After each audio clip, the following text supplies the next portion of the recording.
नमस्कार दोस्तों, आज हम इस वीडियो में जानेंगे संकलन त्रय।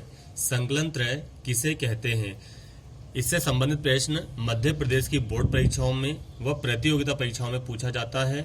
वैसे मैंने इसके ऊपर एक वीडियो भी बनाया था कि नाटक के तत्व और एकांकी के तत्व, परंतु उसमें 8 तत्वों का वर्णन था। परंतु मैं यहाँ पर आपको एक अलग से नाटक और एकांकी के अंग का वर्णन लेकर आया हूँ, ताकि आपको आसानी से समझ में आ जाए, क्योंकि कभी कभी इसको अलग ही पूछ लिया जाता है।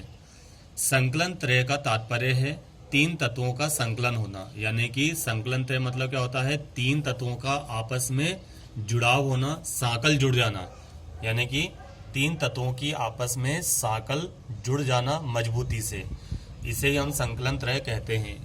ये 3 साकलें हैं, ये 3 संकलन हैं। समय की एकता, स्थान की एकता, कार्य की एकता। तो 3 साकल कौन कौन सी है नाटक और एकांकी की? समय की एकता का आपको ध्यान रखना चाहिए, स्थान की एकता का आपको ध्यान रखना चाहिए, कार्य की एकता का आपको ध्यान रखना चाहिए। ऐसा जरूरी नहीं दोस्तों आप परीक्षा के लिए इसे याद करो। अगर आपको नाटक बनाने का शौक है, फिल्म बनाने का शौक है, तो भी आपको ये वीडियो देखना चाहिए और इन तीनों साकलों का आपको ध्यान रखना चाहिए। तो हम देखते हैं पहला, समय की एकता। अगर आप भारत और पाकिस्तान के विभाजन के ऊपर नाटक या एकांकी लिख रहे हैं तो विभाजन की त्रासदी का ध्यान रखना चाहिए आपको। स्वतंत्रता के बाद हमारे भारत का समय कैसा था उसका आपको ध्यान रखना चाहिए। रामायण काल का समय ध्यान रखना चाहिए आपको। महाभारत काल का समय, आदि का समय आपको ध्यान रखना चाहिए।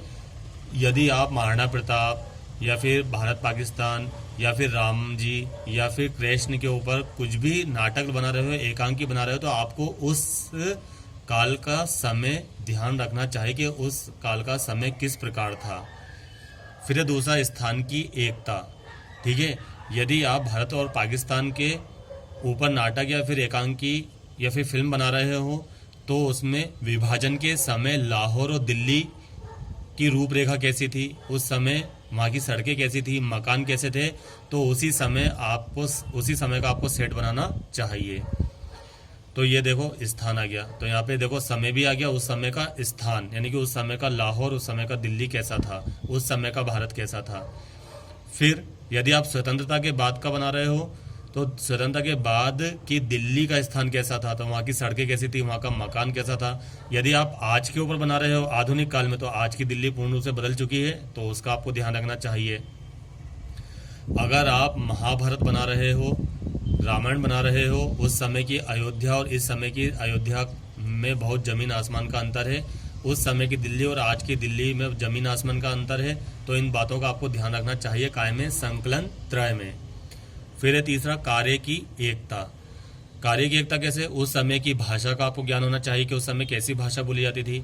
उस समय के वस्त्रों का आपको ध्यान होना चाहिए, उस समय कैसे वस्त्र पहने जाते थे।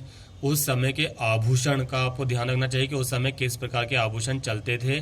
अगर आप गुप्त काल का कोई नाटक एकांकी लिख रहे हो तो आपको मगध की जानकारी होनी चाहिए, समय का ध्यान होना चाहिए, उनके वस्त्र और आभूषण का ध्यान होना चाहिए। अगर आप राम जी के बारे में बना रहे हो तो उस समय यानी कि त्रेता युग में जाकर आपको समय की एकता, स्थान की एकता और कार्य की एकता को ध्यान रखना चाहिए। तो इसे ही कहते हैं हम संकलन त्रय। संकलन त्रय में 3 साकलें जुड़ी होती हैं, समय की एकता की, स्थान की एकता की, कार्य की एकता की। उम्मीद है आज का वीडियो आपको समझ में आया होगा।